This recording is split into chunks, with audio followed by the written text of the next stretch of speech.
আমার বয়স মাত্র 14 বছর। আমি ভেবেছিলাম সে তো একটা বাচ্চা মেয়ে, সে কেন আমাকে বিয়ে করল, সে কি আমার সমস্ত কথা রাখতে পারবে। আমি তাকে অবহেলা করছিলাম। ভেবেছিলাম সে হয়তো আমার সাথে পারবে না। কিন্তু সেটা আমার মনের ভুল ছিল। আমি যখন তাকে জিজ্ঞেস করলাম, তুমি কেন এত অল্প বয়সে আমাকে বিয়ে করতে রাজি হলে, সে তখন বলেছিল 18 বছরের মেয়ে রাজা করতে পারবে না। আমার বয়স কম হলেও আমি তা পারব। তারপর সে আমার সাথে জোর করে। তাহলে আসল ঘটনাটি শুরু করি। আজ আমার বাসর রাত, জানি না বড় কতক্ষণ কনের সাজে সেজে আমার জন্য অপেক্ষা করে বসে আছে। কিন্তু বুয়ের কাছে যেতে আমার ইচ্ছে করছে না। আমার বয়স এখন 27। এই বয়সে প্রতিটা ছেলে ইচ্ছা থাকে তার বিয়ে হয়ে যাক। আর আজ আমার বিয়ে হয়ে গেছে ছোট্ট করে। বিয়ের আয়োজন করা হয়েছিল। বাড়িটিকে সুন্দর করে সাজানো হয়েছিল যাতে মনে হয় এই বাড়িতে কোনো আনন্দ অনুষ্ঠান হচ্ছে। এই বাড়িটা আমার না। আমার এক খালার স্বামী অনেক দিন আগেই মারা গেছেন। খাল আর কোনো ছেলে নেই। আর এদিকে আমার নিজের কেউ নেই। তাই খালা যখন আমাকে বললেন, তুমি আমার ছেলে হয়ে আমার বাড়িতে থাকো, তখনই আমি রাজি হয়ে যাই। তিনি আমার মায়ের বান্ধবী। তারা একে অপরকে নিজের বোনের মতো ভালোবাসতেন। তারা একই পাড়ায় একসাথে ছোট থেকে বড় হয়েছেন। তাদের এই বন্ধুত্ব মৃত্যু পর্যন্ত ছিল। এমনকি আমার মায়ের মৃত্যুর পরেও মায়ের এই বান্ধবী আমাকে নিজের করে নেন। তিনি আমাকে খুব ভালোবাসতেন। তিনি আমার কাছে নিজের খেলার মতোই ছিলেন। আমার একটা পরিবার দরকার, কারণ আমার বাবা বেঁচে নেই। তাই কোনো রকম দ্বিধা ছাড়াই আমি তার বাড়িতে থাকতে আসি। গত 3 বছর ধরে আমি বাড়িতে আছি। বাড়িতে খাওয়ার তার মেয়ে থাকত। খালার মেয়ের বয়স মাত্র 14 বছর। আমি তার সাথে বাচ্চার মতোই ব্যবহার করতাম। কিন্তু সেই 14 বছরের মেয়ে আজ আমার ঘরে নতুন বউ সেজে বসে আছে। সেই ঘর যেখানে আমাকে গত 4 বছর ধরে থাকতে দিয়েছেন। কিন্তু কখনোই ভাবিনি যে খালা বাচ্চা মেয়ের সাথে আমার বিয়ে হবে। সে ঘরের ভিতর বসে আছে। আর আমি টিভির ঘরে সোফায় বসেছিলাম। খালাস সম্ভবত ঘুমোতে গেছেন এবং বাড়িতে কয়েকজন মেহমান এসেছিলেন। তারাও বাড়ি ফিরে গেছেন। রুমে যাব কি যাব না তা নিয়ে দ্বিধায় ছিলাম, কিভাবে একটা 14 বছরের মেয়ের সাথে স্বামী স্ত্রীর সম্পর্ক বজায় রাখব। ভাবতে অদ্ভুত লাগছিল যে আমি এত ছোট মেয়েকে বিয়ে করেছি। আমি কেবল খালার কথাতেই বিয়ে করেছি। হ্যাঁ, সান্তা যদি একটু বড় হতো, তার বয়স যদি 14-র পরিবর্তে 18-19 বছর হতো, তবে আমিও এই বিয়েতে খুশি হতাম। কারণ সে খুব মিষ্টি একটা মেয়ে, তাকে বিয়ে করতে আমার কোনো আপত্তি থাকত না। আমার আপত্তির কারণ শুধুমাত্র সান্তার কম বয়সের, বেশি কিছু না। খাল আমাকে এমনভাবে ইমোশনালি ব্ল্যাকমেল করেন যে আমি আর না করতে পারিনি। আমি খালাকে বলেছিলাম যে আমি শান্তাকে এখনো বিয়ে করিনি। তারপরেও বড় হতে হতে আমি বন্ধুর কাছে মালয়েশিয়া গিয়ে কিছু কাজ করি, তাতে কিছু উপার্জন হবে। তারপরে আমরা স্বামী স্ত্রীর মতো একসাথে থাকব। কিন্তু খালা বললেন, আমি বিয়ের সঙ্গে সঙ্গেই বিদায় দেব। আমি ব্যাপারটা বুঝলাম না। আমরা তো একই বাড়িতে থাকি, এমন তো নয় যে শান্তাকে এই বাড়ি ছেড়ে অন্য বাড়িতে বিদায় নিতে হবে। বিদায় বলতে খাজা বোঝাতে চেয়েছিলেন তা হলো স্বামী স্ত্রী যেভাবে একটা সম্পর্কের মতো আবদ্ধ হয়, সেটা আমি চাইতাম ও বড় হওয়ার পরে, অর্থাৎ 4-5 বছর পরে আমার ঘনিষ্ঠ হব। এসব ভাবতে ভাবতে উদাস হয়ে সোফায় বসে রইলাম। খালা ঘরের দরজা খুলে বাইরে এসে আমাকে দেখে অবাক হয়ে বললেন, তুমি এখনো ঘরে যাওনি? সান্তা তোমার জন্য অপেক্ষা করে বসে আছে। খালের মুখে একথা শুনে কেন জানি না আমার খুব অদ্ভুত লাগল। মনে মনে ভাবছি খালাকে কি উত্তর দেব। যদিও সত্যি বহু অযোগ্য হতো তাহলে তো আমার কোনো আপত্তি ছিল না। কিন্তু একটা 14 বছরের বাচ্চা মেয়ের ঘরে আমি কিভাবে যাই? আমি খালাকে বললাম, আমার শরীর ভালো নেই। তখন খালা বললেন, কোনো অজুহাত চলবে না, তোমাকে তোমার বউয়ের কাছে যেতেই হবে। তো আমি অনেক স্বপ্ন নিয়ে মেয়ের সাথে তোমার বিয়ে দিয়েছি, আর তুমি এভাবে আমার মেয়েকে অস্বীকার করতে পারে না। খালার কথা শুনে আমি অবাক হয়ে গেলাম। এখানে অস্বীকার করার কথা কোথা থেকে আসলো? তিনি হয়তো আমার কথা বুঝেও বুঝতে চাইছিলেন না। বাধ্য হয়ে সেখান থেকে উঠে সান্তার ঘরে গেলাম। ঘরের দরজা খুলে ঢুকতেই দেখি ও মাথা নিচু করে কনের সাজে বসে আছে। আমি তাকে জিজ্ঞেস করলাম, এভাবে বসে আছ কেন? জানি না। ওকে দেখে খুব দুঃখ ছিল, একটা বাচ্চা মেয়ে খালার জেদের কারণে আমাদের দুজনকে শুধু খেলার কথা রাখতে গিয়ে আমাদের এই বিয়েটা করতে হয়েছে। আমি মনে মনে সিদ্ধান্ত নিলাম যে তার ১৯ বছর বয়স না হওয়া পর্যন্ত আমি তার সাথে কিছু করব না, যতক্ষণ না তার বয়স ১৯ হয়। আমি তার কাছে গিয়ে দাঁড়ালাম, কিন্তু বসলাম না। সে মাথা নিচু করে বসে আছে। এই সময় তাকে এত সুন্দর লাগছিল যে তার সৌন্দর্য ভাষায় প্রকাশ করতে পারব না। তার বয়স ১৪ হলেও কি হবে, কিন্তু এমনভাবে মেকআপ করানো হয়েছেন তাকে তার বয়সের চেয়ে বড় দেখায়। আমি চুপচাপ বালিশ নিয়ে সামনের সোফায় গিয়ে শুয়ে পড়লাম। সে অবাক হয়ে আমার দিকে তাকিয়ে কিছুক্ষণ পরে বলল, তুমি বিছানাতে ঘুমাও, ঝুঁকিটা খুব ছোট, আর তুমি তো লম্বা, তোমার ঘুমাতে কষ্ট হবে। ওর কথা শুনে অবাক হলাম যে এই বয়সে ছোট, কিন্তু কথা সে বড়দের মতো বলল। আমি ভেবেছিলাম যে আমি কাছে আসলে সে ভয় পাবে, তাই সোফায় ঘুমানোর সিদ্ধান্ত নিয়েছিলাম। কিন্তু যখন সে নিজেই বলছে, তার মানে তার কোনো ভয় নেই। আমারও বিশ্রামের দরকার, তাই বালিশ বিছানায় রেখে চোখ বন্ধ করে শুয়ে পড়লাম। চোখ বন্ধ, কিন্তু আমি জেগেছিলাম। কিছুক্ষণ পরে অনুভব করলাম যে ও এখনো বসে আছে। সে কি আমার জন্য অপেক্ষা করছে? আমি চোখ খুলে তার দিকে তাকিয়ে দেখি সে আমার দিকে তাকিয়ে আছে। তারপর আমি তাকে বললাম, তুমি এভাবে বসে না থেকে ঘুমিয়ে পড়ো। আমার ঘুম পাচ্ছে, কিন্তু কেন জানি না আমার কথা শুনে সে রেগে গেল। যদিও আমার কথা শুনে তার খুশি হওয়া উচিত ছিল। আমার মতে সে এত ছোট ছিল যে তার স্বামী স্ত্রীর মধ্যে কি হয় সে ব্যাপারে তেমন কিছু জানার কথা না। তবে কিছুক্ষণ পর সে আমার পাশে এসে শুয়ে পড়ল। এরপর আমি উঠে আলো বন্ধ করে দিলাম।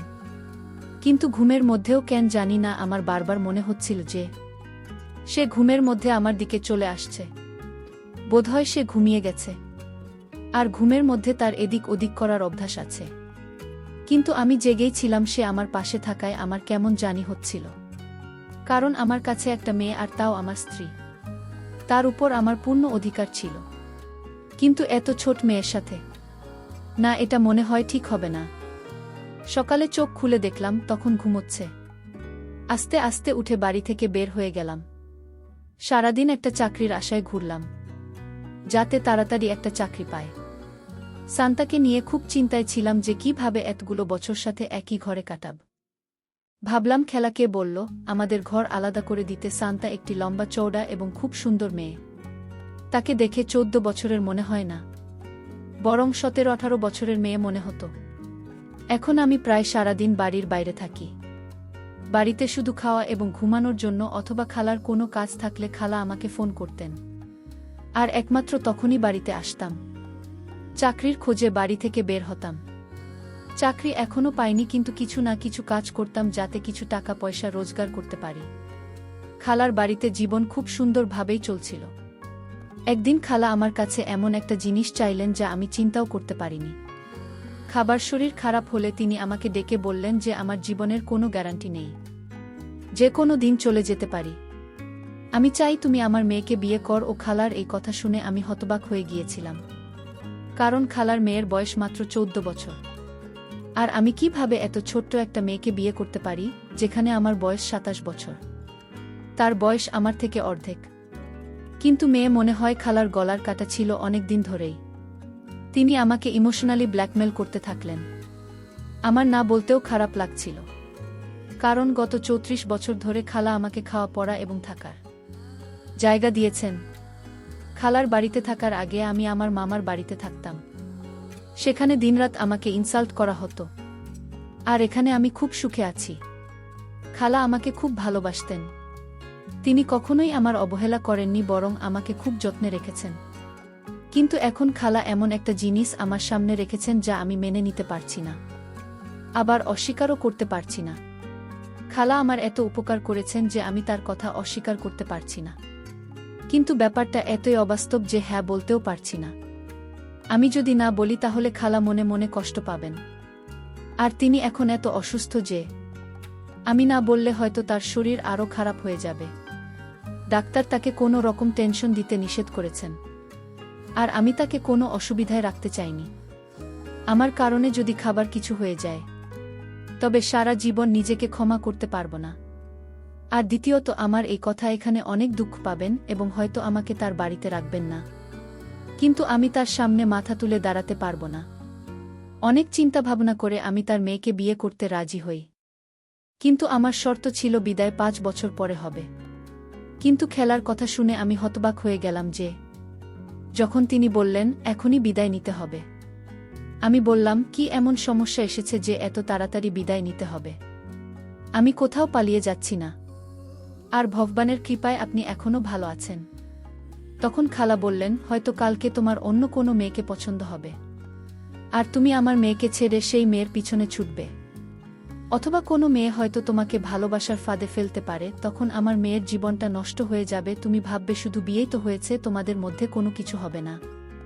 এই সম্পর্কে ইতি টানা তোমার পক্ষে সহজ হবে। তাই আমি চাই বিদায় এখনই হোক, কি আর তোমরা দুজন স্বামী স্ত্রীর মতো জীবন যাপন শুরু করো। মা সব দিক থেকে আমার সব পথ বন্ধ করে দিয়েছেন। তার কথাগুলো তার জায়গায় ঠিকই ছিল। তিনি মেয়েকে নিয়ে ভয় পাচ্ছিলেন, আর প্রতিমাই মেয়ের ভবিষ্যৎ নিয়ে ভয় পায়। সান্তা অল্প বয়সী, আর এটা অসম্ভব না যে আমি অন্য কারো প্রেমে পড়ে বিয়েও করতে পারি, কারণ আমাকে কাজের সূত্রে প্রতিদিন মেয়েদের মুখোমুখি হতে হয়, আর তাদের একজনকে আমার পছন্দ হতে পারে, এবং তখন আমার মন বদলেও যেতে পারে। এই ভেবে শান তাকে বিয়ে করতে রাজি হলাম, কারণ এই মুহূর্তে আমার থাকার তেমন কোনো জায়গা নেই। যা টাকা সঞ্চয় করেছি তা একটি বাড়ি কেনার জন্য যথেষ্ট না, এবং যদি একটি বাড়ি কিনে ফেলি তাহলে আমি খাব কোথায়? এই কথা মাথায় রেখেই শান্তাকে বিয়ে করাটা শ্রেয় মনে করি, এবং এটাই আমার কপাল বলে মেনে নিই। ভেবেছিলাম তার বর হওয়ার জন্য কয়েক বছর অপেক্ষা করব, আর তারপরেই আমি তার সাথে তার ঘরে থাকব। আর এটাও হতে পারে যে শান্ত হয়তো আমাকে বিয়ে করতে চাইতো না, কারণ আমার বয়স তার দ্বিগুণ, আর যদি সেটা না করে তাহলে আমার জন্য খুব সহজ হবে এবং আমার পথ পরিষ্কার হয়ে যাবে। কিন্তু ওর কাজ দেখে আমার অন্য রকম মনে হচ্ছিল। বিয়েতে অমত্ত করেইনি, উল্টে আমি তাকে যতটা ছোট ভেবেছিলাম সে ততটাও ছোট না। সে বিভিন্ন অজুহাতে আমার কাছে আসার চেষ্টা করত। আমি ভাবলাম হয়তো খালা তাকে শিখিয়ে পড়িয়ে দিয়েছে যে কোনোভাবে আমাদের মধ্যে ঘনিষ্ঠ হয়, আর আমাদের দুজনের মধ্যে বন্ধনটা চিরদিনের জন্য হয়। এটা দেখে অবাক হচ্ছিলাম যে তিনি তার মেয়ের স্বাস্থ্য নিয়ে একটু চিন্তিত না। তিনি কেবল তার ভবিষ্যৎ সুরক্ষিত করতে চান। আমি কোথাও পালিয়ে যাচ্ছি না। কিন্তু কিছু সময় পরে আমার ধারণা ভুল প্রমাণিত হয়। আমি বুঝতে পারলাম যে মা শিখিয়ে পড়িয়ে পাঠাননি, শান্তা নিজেই এমন সে সময়ের আগেই পেকে গেছে। যাই হোক, পরদিন রাতে আমি নিচে আর শান্তা ছবিতে ঘুমাচ্ছিলাম। রাত যখন গভীর হল, হঠাৎ দেখলাম শান্তা আমার পাশে।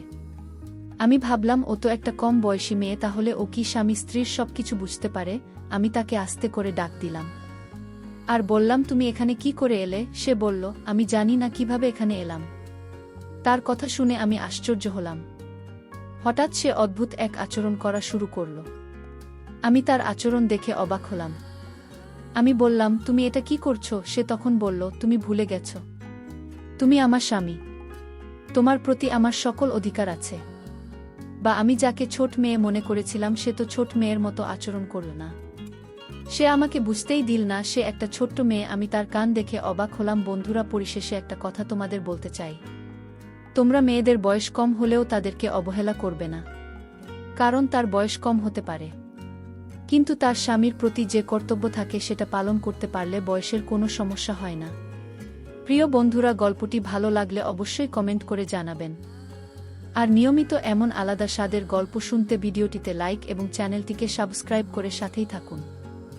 আর হ্যাঁ, নোটিফিকেশন বেলটি অল করে রাখবেন, যাতে পরবর্তী গল্প সবার প্রথমে আপনাদের কাছে পৌঁছে যায়। ধন্যবাদ বন্ধুরা, ধন্যবাদ সবাইকে।